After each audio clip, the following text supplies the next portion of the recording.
जय हिंद दोस्तों, आपका स्वागत है आपके अपने चैनल अमेजॉन स्टडी पॉइंट पर। आज की क्लास में हम जीके के प्रीवियस ईयर के क्वेश्चन करेंगे, तो आप इस वीडियो को शुरू से लेकर अंत तक जरूर देखें और सभी क्वेश्चन के जवाब देने की कोशिश करें। ऐसे ही क्वेश्चन आगे पूछे जाएंगे, आपको अंदाजा लग जाएगा कि किस टॉपिक से कितने क्वेश्चन पूछे जा रहे हैं। तो आप इस वीडियो में शुरू से लेकर अंत तक बने रहें। अगर आपको वीडियो अच्छी लगे तो हमारे चैनल को सब्सक्राइब कर लें ऐसी वीडियो आगे पाने के लिए, और इस वीडियो पर एक लाइक कर दें। इस वीडियो का लाइक का टारगेट 100 है। तो चलिए शुरू करते हैं। देखिए दोस्तों, आपका प्रश्न नंबर 1 है, खालिस्तान ने अधिकृत चलित चरित्र की विरासत के सिद्धांत का प्रतिपादन किया। चरित्र की विरासत के सिद्धांत का प्रतिपादन किया। सही जवाब है जीन वेपरिट लैंडमार्क ने। आप लैंडमार्क याद रखना। लैंडमार्क ने विरासत के सिद्धांत का प्रतिपादन किया, यह आपको ध्यान रखना है। और ग्रेगर जॉन मंडल ने आनुवंशिकता का सिद्धांत दिया, यह भी आपको ध्यान रखना है। चार्ल्स डार्विन ने जैव विकास का सिद्धांत दिया, यह आपको ध्यान रखने हैं। दोबारा से देखिए दोस्तों, चरित्र की विरासत के सिद्धांत दिया था लेमार्क ने, यह आपको ध्यान रखना है। और ग्रेगर जोर मंडल ने आनुवंशिकी का सिद्धांत दिया, यह आपको ध्यान रखना है। चार्ल्स डार्विन ने जैव विकास का सिद्धांत दिया, ये आपको याद रखने हैं। उपार्जित लक्षणों की वंशानुगति के सिद्धांत भी लेमार्क ने दिया, यह आपको ध्यान रखना है। प्रश्न नंबर 2, रिबूटिंग इंडिया रियलाइजिंग ए विलियन इंस्पिरेशन नामक पुस्तक के लेखक कौन है? सही जवाब है नंदन नीलेकनी। यहाँ पर आपका ऑप्शन बी सही जवाब है, नंदन नीलेकनी इस पुस्तक के लेखक हैं। प्रश्न नंबर 3, पूर्ण रूप से जीएसटी की सिफारिश खालिस्तान के द्वारा की गई। सही जवाब है ऑप्शन बी, पूर्ण रूप से जीएसटी की सिफारिश विजय केलकर टास्क फोर्स द्वारा की गई, यह आपको ध्यान रखना है। 1 जुलाई 2017 से पूरे देश में जीएसटी लागू हो गई थी, यह आपको ध्यान रखना है। प्रश्न नंबर 4, भारत का पहला साइबर पुलिस स्टेशन स्थापित किया गया था। भारत का पहला साइबर पुलिस स्टेशन स्थापित किया गया था, सही जवाब है बेंगलुरु में। भारत का पहला साइबर पुलिस स्टेशन बेंगलुरु में स्थापित किया गया था। इसकी स्थापना सूचना एवं प्रौद्योगिकी मंत्रालय के अधीन सन 2000 में की थी, यह आपको ध्यान रखना है। भारत का पहला पुलिस साइबर स्टेशन स्थापित किया गया था बेंगलुरु में। प्रश्न नंबर 5, एशियाई खेल 2018 में महिला 3000 मीटर बाधा दौड़ प्रतियोगिता में रजत पदक सुधा सिंह उत्तर प्रदेश के किस जिले से संबंधित हैं? सही जवाब है रायबरेली से। सुधा सिंह उत्तर प्रदेश के रायबरेली से संबंधित हैं, यह आपको ध्यान रखना है। और दोस्तों, 18वें एशियाई खेलों का आयोजन 18 अगस्त से 2 सितंबर के मध्य इंडोनेशिया में हुआ, जिसमें भारतीय ध्वज भाग जेवलिन थ्रोअर नीरज चोपड़ा बने, यह आपको ध्यान रखना है। और 19वें एशियाई खेलों का आयोजन 2022 में चीन में होंगो में हुआ, यह आपको ध्यान रखना है। कब संयुक्त प्रांत का नाम बदलकर उत्तर प्रदेश किया गया था? कब संयुक्त प्रांत का नाम बदलकर उत्तर प्रदेश किया गया था? सही जवाब है ऑप्शन बी, 24 जनवरी 1950 को संयुक्त प्रांत का नाम बदलकर उत्तर प्रदेश किया गया था। उत्तर प्रदेश का नाम 24 जनवरी 1950 को संयुक्त प्रांत से बदलकर उत्तर प्रदेश रखा गया। उस समय राज्य के मुख्यमंत्री गोविंद वल्लभ पंत थे, यह आपको ध्यान रखना है। जब उत्तर प्रदेश का नाम उत्तर प्रदेश पड़ा, उस समय उत्तर प्रदेश के मुख्यमंत्री गोविंद वल्लभ पंत थे। प्रश्न नंबर 7, काला चना काला नमक चावल की किस्म को एक जिला एक उत्पाद योजना के तहत उत्तर प्रदेश के किस जिले में उत्पादन में चुना गया? काला नमक चावल की किस्म को एक जिला एक उत्पाद योजना के तहत उत्तर प्रदेश के खालिस्तान जिले से उत्पादन के रूप में चुना गया। सही जवाब है सिद्धार्थनगर। काला नमक चावल सिद्धार्थनगर को मिला था। देखिए दोस्तों, काला नमक चावल की एक सर्वोत्तम किस्म है। इसका रंग सफेद होता है। इसके लिए जल की साधन की व्यवस्था अच्छी होनी चाहिए। इसके लिए जल की साधन की व्यवस्था अच्छी होनी चाहिए, यह आपको ध्यान रखना है। काला नमक चावल सिद्धार्थनगर को मिला था। प्रश्न नंबर 8, सूफी कवि अमीर खुसरो का जन्म उत्तर प्रदेश के किस जिले में हुआ था? सही जवाब है एटा। सूफी कवि अमीर खुसरो का जन्म उत्तर प्रदेश के एटा में हुआ था। सूफी कवि अमीर खुसरो का जन्म 1253 ईस्वी में उत्तर प्रदेश के एटा जिले के पटियाली नामक ग्राम में वर्तमान में कासगंज में हुआ था, यह आपको ध्यान रखना है। इन्हें तबला एवं खड़ी बोली का आविष्कारक माना जाता है, अमीर खुसरो को। प्रश्न नंबर 9, बेगम बहू बेगम का मकबरा उत्तर प्रदेश के खालिस्तान में स्थित है। बहू बेगम का मकबरा उत्तर प्रदेश के खालिस्तान में स्थित है। सही जवाब है फैजाबाद में। बहू बेगम का मकबरा उत्तर प्रदेश के फैजाबाद में स्थित है, यह आपको ध्यान रखना है। बहू बेगम का मकबरा उत्तर प्रदेश के फैजाबाद जिले में स्थित है। इसका निर्माण शुजाउद्दौला ने अपनी प्रिय बेगम अनुज अंजुम जोहरा बानो उर्फ बहू बेगम की याद में करवाया था। प्रिय बेगम अंजुम जोहरा बानो उर्फ बहू बेगम की याद में करवाया था, यह आपको ध्यान रखना है। प्रश्न नंबर 10, निम्नलिखित में से किस प्रसिद्ध शास्त्रीय गायिका को उसके शिष्यों द्वारा प्यार से अप्पा जी बुलाया जाता था? प्यार से अप्पा जी बुलाया जाता था किस शास्त्रीय गायिका को? सही जवाब गिरिजा देवी को प्यार से अप्पा जी बुलाया जाता था। गिरिजा देवी बनारस घराने से संबंध रखती हैं, यह आपको ध्यान रखना है। ये प्रसिद्ध ठुमरी गायिका थी। गिरिजा देवी बनारस घराने से है और ये ठुमरी गायिका थी। उत्तर प्रदेश के वर्तमान मुख्यमंत्री योगी आदित्यनाथ खालिस्तान संप्रदाय से संबंधित हैं। सही जवाब है नाथ। उत्तर प्रदेश के वर्तमान मुख्यमंत्री योगी आदित्यनाथ नाथ संप्रदाय से संबंधित हैं, यह आपको ध्यान रखना है।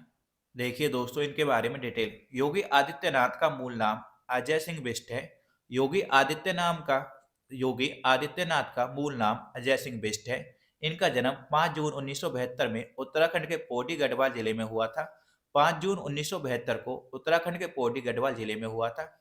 ये गोरखपुर प्रसिद्ध गोरखनाथ मंदिर के महंत राजनेता हैं। ये गोरखपुर के प्रसिद्ध गोरखनाथ मंदिर के महंत एवं राजनेता हैं। वर्तमान में उत्तर प्रदेश के 21वें मुख्यमंत्री हैं योगी आदित्यनाथ।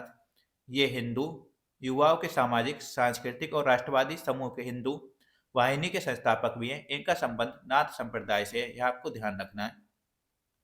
प्रश्न नंबर 12, उत्तर प्रदेश के निम्नलिखित जिलों में से किसकी सीमा नेपाल के साथ लगती है? सही जवाब है महाराजगंज। उत्तर प्रदेश के महाराजगंज की सीमा नेपाल के साथ लगती है। उत्तर प्रदेश की सीमा भारत के 8 राज्यों एवं केंद्र शासित प्रदेश से लगती है। एक अंतर्राष्ट्रीय सीमा नेपाल से मिलती है। उत्तर प्रदेश के महाराजगंज जिले की सीमा नेपाल के साथ लगती है। उत्तर प्रदेश की सीमा 8 राज्यों, एक केंद्र शासित प्रदेश से लगती है, यह आपको ध्यान रखना है। प्रश्न नंबर 13, निम्नलिखित में से कौन से सिख गुरु ने 1699 में खालसा पंथ की स्थापना की? खालसा निष्ठावान समुदाय है जिसमें अपने विश्वास के दृश्य प्रतीकों को पहनते हैं और योद्धाओं की तरह प्रशिक्षित हुआ। आपका सही जवाब है ऑप्शन डी, श्री गुरु गोविंद सिंह ने खालसा पंथ की स्थापना की। श्री सिख गुरु गोविंद सिंह द्वारा 1699 में खालसा पंथ की स्थापना की गई थी। खालसा सिख धर्म के विधिवत दीक्षा प्राप्त अनुयायियों का सामूहिक रूप है। प्रश्न नंबर 14, वित्तीय वर्ष 2017 से 2018 के दौरान भारतीय रिजर्व बैंक द्वारा लगभग 9 वर्षों में सोने की पहली खरीद में खरीदे गए सोने की मात्रा कितनी है? सही जवाब है 8.46 मैट्रिक टन। यहाँ पर आपका ऑप्शन डी सही जवाब है। प्रश्न नंबर 15, किस सिख गुरु ने सिख विवाह समारोह की शुरुआत आनंद कारज के नाम से की थी? किस सिख गुरु ने सिख विवाह समारोह की शुरुआत आनंद कारज के नाम से की थी? सही जवाब है श्री गुरु अमरदास ने आनंद कारज के नाम से की थी सिख विवाह की शुरुआत। प्रश्न नंबर 16, सांख्यिकी और कार्यक्रम कार्यान्वयन मंत्रालय द्वारा 2016 से 2017 के लिए दिए गए बागवानी आंकड़ों के अनुसार सबसे बड़ा फल उत्पादक राज्य कौन है? सही जवाब है ऑप्शन ए, आंध्र प्रदेश। दोस्तों, वैसे फलों के उत्पादन में सबसे अग्रणी राज्य उत्तर प्रदेश है। उत्तर प्रदेश यहाँ पर दिया नहीं गया, तो उत्तर प्रदेश की जगह आंध्र प्रदेश यहाँ पर आंसर होगा। सबसे ज्यादा फल उत्तर प्रदेश में, फिर आंध्र प्रदेश में है, फिर महाराष्ट्र में है, आपको ध्यान रखना है। ऑप्शन के हिसाब से यहाँ पर आंध्र प्रदेश राज्य सही जवाब है। प्रश्न नंबर 17, वित्तीय वर्ष 2017 से 18 के दौरान भारत के व्यापार घाटे के लगभग राशि क्या है? सही जवाब है 156.80 बिलियन। आपका प्रश्न नंबर 18 है, निम्नलिखित में से कौन सा कथन सही है? सही जवाब है ऑप्शन बी, 1975 में आपातकाल के समय इंदिरा गांधी भारत की प्रधानमंत्री थी, यह आपको ध्यान रखना है। दिए गए विकल्पों में से सन 1975 के आपातकाल के दौर समय भारत की प्रधानमंत्री इंदिरा गांधी एवं राष्ट्रपति फखरुद्दीन अली अहमद थे, यह आपको ध्यान रखना है। प्रश्न नंबर 19, निम्नलिखित में से कौन सा सही मिलान है? सही जवाब है ऑप्शन सी, अनुच्छेद 19(1) में भाषण और अभिव्यक्ति की स्वतंत्रता का अधिकार है, यह आपको ध्यान रखना है। देखिए दोस्तों, दिए गए विकल्पों में अनुच्छेद 19(1) में भाषण और अभिव्यक्ति की स्वतंत्रता का अधिकार है, यह सही सम्मिलित है। अन्य तीनों को देखिए। अनुच्छेद 19(b) में क्या है? सभा एवं सम्मेलन की स्वतंत्रता अनुच्छेद 19(b) में है। अनुच्छेद 19 सी में क्या, संगठन या संघ बनाने की स्वतंत्रता 19 सी में है। अनुच्छेद 19 ई में क्या, निवास की स्वतंत्रता, कहीं पर भी जाकर भारत में। अनुच्छेद 19 जी में उपजीविका आदि की स्वतंत्रता है, यह आपको ध्यान रखने। प्रश्न नंबर 20, निम्न में से कौन सा गलत है? सही जवाब है ऑप्शन डी, 30 वर्ष की आयु का व्यक्ति राज्यपाल बन सकता है, यह गलत है, क्योंकि राज्यपाल बनने के लिए 35 वर्ष का होना जरूरी है। राज्यपाल राष्ट्रपति द्वारा नियुक्त होता है, ये भी सही है।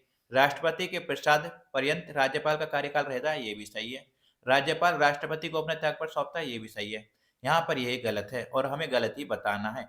राज्यपाल बनने के लिए 35 वर्ष की आयु होना जरूरी है। प्रश्न नंबर 21, भारत के केंद्रीय रेल मंत्री को खालिस्तान की सलाह पर खालिस्तान द्वारा नियुक्त किया जाता है। सही जवाब है ऑप्शन एक, भारत के केंद्रीय रेल मंत्री को प्रधानमंत्री की सलाह पर राष्ट्रपति द्वारा नियुक्त किया जाता है, यह आपको ध्यान रखना है। भारत के केंद्रीय रेल मंत्री को ही नियुक्ति भारत के प्रधानमंत्री की सलाह पर राष्ट्रपति द्वारा की जाती है। प्रश्न नंबर 22, निम्न में से कौन सा सही है? सही जवाब है ऑप्शन ए, जाकिर हुसैन भारत के पहले मुस्लिम राष्ट्रपति हैं, यह सही है, यह आपको ध्यान रखना है। देखिए दोस्तों, भारत के पहले मुस्लिम राष्ट्रपति जाकिर हुसैन थे। उनका कार्यकाल 1967 से 1969 तक रहा। उनके बाद फखरुद्दीन अली अहमद का कार्यकाल आया, वे दूसरे मुस्लिम राष्ट्रपति थे, यह आपको ध्यान रखना है। प्रश्न नंबर 23, निम्नलिखित में से कौन सी जॉर्डन की राजधानी है? सही जवाब अम्मान। अम्मान जॉर्डन की राजधानी है, यह आपको ध्यान रखना है। यहाँ की मुद्रा दिनार है। प्रश्न नंबर 24, निम्नलिखित में से कौन सी मंगोलिया की मुद्रा है? सही जवाब है तुगरिक। मंगोलिया की मुद्रा तुगरिक है। मंगोलिया की राजधानी उलान बटोर है तथा वहां की मुद्रा तुगरिक है, यह आपको ध्यान रखना है। प्रश्न नंबर 25, एशिया में तीसरा सबसे अधिक आबादी वाला देश कौन सा है? सही जवाब है इंडोनेशिया। एशिया विश्व का सर्वाधिक आबादी वाला महाद्वीप है। एशिया महाद्वीप में सर्वाधिक आबादी वाला देश चीन है, उसके बाद भारत है तथा तीसरे स्थान पर इंडोनेशिया है, यह आपको ध्यान रखना है। प्रश्न नंबर 26, निम्नलिखित दक्षिण अमेरिकी राष्ट्रों में से किसमें दक्षिणी अमेरिकी क्षेत्र का सबसे बड़ा वन क्षेत्र है? सही जवाब है ब्राजील में। सबसे बड़ा वन क्षेत्र ब्राजील में है। प्रश्न नंबर 27, निम्नलिखित में से प्रायद्वीपीय भारत की सबसे बड़ी नदी कौन सी है? सही जवाब है गोदावरी। प्रायद्वीपीय भारत की सबसे बड़ी नदी गोदावरी है। भारतीय की प्रायद्वीपीय नदियों में से सबसे बड़ी नदी गोदावरी है। गोदावरी नदी की लंबाई 1465 किलोमीटर है। महाराष्ट्र के नासिक से निकलती है, ये आपको ध्यान रखना है। देखिए दोस्तों, महानदी की लंबाई 855 किलोमीटर है। यह नदी सिहाबा पर्वत श्रेणी छत्तीसगढ़ से निकलती है। कृष्णा नदी की लंबाई 1400 किलोमीटर है। यह नदी महाबलेश्वर चोटी से निकलती है। कावेरी की लंबाई 765 किलोमीटर है। कावेरी नदी का उद्गम पश्चिमी घाट के कर्नाटक के कुर्ग जिले में स्थित ब्रह्मगिरी चोटी से होता है। कावेरी नदी का उद्गम ब्रह्मगिरी की चोटी से होता है, यह भी आपको ध्यान रखना है। प्रश्न नंबर 28, संयुक्त राष्ट्र द्वारा मानवाधिकारों की सार्वभौमिक घोषणा को चिन्हित करने के लिए हर वर्ष किस तिथि को अंतर्राष्ट्रीय मानवाधिकार दिवस मनाया जाता है? सही जवाब है 10 दिसंबर को हर वर्ष मानवाधिकार दिवस मनाया जाता है। अंतर्राष्ट्रीय मानवाधिकार दिवस 10 दिसंबर को मनाया जाता है। प्रश्न नंबर 29, जुलाई 2018 में अमरनाथ मंदिर की तीर्थ यात्रा करने वाले यात्रियों की सहायता के लिए सीआरपीएफ द्वारा शुरू किए गए मोबाइल सहायता केंद्र का नाम क्या है? सही जवाब है साथी। जुलाई 2018 में अमरनाथ मंदिर की तीर्थ यात्रा करने वाले यात्रियों की सहायता के लिए सीआरपीएफ द्वारा साथी मोबाइल सहायता केंद्र का शुरुआत की गई। मोबाइल सहायता केंद्र शुरू किया गया है। प्रश्न नंबर 30, अगले 7 वर्षों के लिए निम्नलिखित देशों में से किसके साथ भारत ने अक्टूबर 2016 में अपनी व्यापार संधि को नवीनकृत कर दिया है? सही जवाब है नेपाल के साथ नवीनकृत किया है। प्रश्न नंबर 31, एशियाई खेल 2018 में पदक तालिका में शीर्ष रहने वाले चीन ने कितने स्वर्ण पदक जीते? सही जवाब है 132 स्वर्ण पदक जीते, यह आपको ध्यान रखना। चीन ने 132 स्वर्ण पदक जीते, जापान ने 75, दक्षिण कोरिया ने 49, इंडोनेशिया ने 31, ये आपको ध्यान रखना है। प्रश्न नंबर 32, अंतरराष्ट्रीय न्यायालय किस देश में स्थित है? सही जवाब है नीदरलैंड में। अंतरराष्ट्रीय न्यायालय नीदरलैंड में स्थित है। अंतरराष्ट्रीय न्यायालय संयुक्त राष्ट्र का प्रधान न्यायिक अंग है। इस संघ के 5 प्रमुख अंग है। इसकी स्थापना 18 अप्रैल 1946 में हुआ था। इसका मुख्यालय द हेग नीदरलैंड में स्थित है। नीदरलैंड की राजधानी एम्स्टर्डम है, यह भी आपको ध्यान रखना है। प्रश्न नंबर 33, पेड़ पौधों में निषेचन के बाद अंडाशय परिवर्तित होता है फल में। पेड़ पौधों में निषेचन के बाद अंडाशय फल में परिवर्तित होता है। अंडाशय के अंदर स्थित बीजांड में बीजों का निर्माण होता है, यह भी आपको ध्यान रखना है। आपका प्रश्न नंबर 34 है, क्षतिग्रस्त CFL और फ्लोरोसेंट ट्यूब का निपटान सुरक्षित रूप से किया जाना चाहिए क्योंकि इसमें खालिस्तान वाष्प होती है जो शैवाल में जहरीली होती है। सही जवाब है पारे की। क्षतिग्रस्त CFL और फ्लोरोसेंट ट्यूबों का निपटान सुरक्षित रूप से किया जाना चाहिए क्योंकि इसमें पारे की वाष्प होती हैं जो शैवाल में जहरीली होती हैं, यह आपको ध्यान रखना है। देखिए दोस्तों, CFL और फ्लोरोसेंट ट्यूब के क्षतिग्रस्त हो जाने के बाद इनका निपटान सुरक्षित रूप से किया जाना चाहिए क्योंकि इसमें वाष्प के रूप में पारा भरा होता है जो शैवाल में बहुत जहरीली होती है। पारा से मिनीमाता नामक रोग भी उत्पन्न होता है, आपको ध्यान रखना है। प्रश्न नंबर 35, पौधों में पानी और पोषक तत्वों के परिवहन के लिए संवहनी ऊतक को क्या कहा जाता है? सही जवाब है जाइलम। जल के लिए जाइलम और फल के लिए फ्लोएम। जाइलम एक जटिल सतही ऊतक है जो संवहन बंडल के अंदर पाया जाता है। जाइलम जल के संवहन में प्रमुख भूमिका अदा करता है। पौधों में पोषक तत्वों का परिवहन फ्लोएम करता है, यह भी आपको ध्यान रखना है। प्रश्न नंबर 36, निम्नलिखित विकल्पों में से पुनरुत्पादक बीज उत्पादक का नाम चुनें। सही जवाब है आलू। पुनरुत्पादक बीज उत्पादक है। प्रश्न नंबर 37, किसी भी प्राकृतिक कच्चे माल, पौधे या जानवर से के बिना बनाया गया एक मानव निर्मित फाइबर, यह कोयले, पानी और हवा से तैयार किया गया था, यह पूर्ण सिंथेटिक फाइबर था, यह कौन सा है? सही जवाब है नायलॉन। नायलॉन बिना प्राकृतिक कच्चे माल के बिना बनाया गया मानव निर्मित फाइबर है। यह पहला पूर्ण सिंथेटिक फाइबर है। नायलॉन एक रेशमी थर्मोप्लास्टिक सामग्री होती है जिसमें रेशों, परतों और अन्य आकारों में ढाला जा सकता है।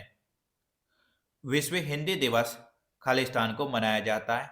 सही जवाब है ऑप्शन ए 10 जनवरी को। विश्व हिंदी दिवस 10 जनवरी को मनाया जाता है। विश्व हिंदी दिवस प्रतिवर्ष 10 जनवरी को मनाया जाता है। विश्व का 11वां हिंदी दिवस सम्मेलन 18 अगस्त से 20 अगस्त 2018 को मॉरिशस में आयोजित किया गया था, यह आपको ध्यान रखना है। दोस्तों, अगर आपको यह वीडियो अच्छी लगी तो हमारे चैनल को सब्सक्राइब करें ऐसी वीडियो आगे पाने के लिए और अपने दोस्तों के साथ भी इसे शेयर जरूर करें। धन्यवाद।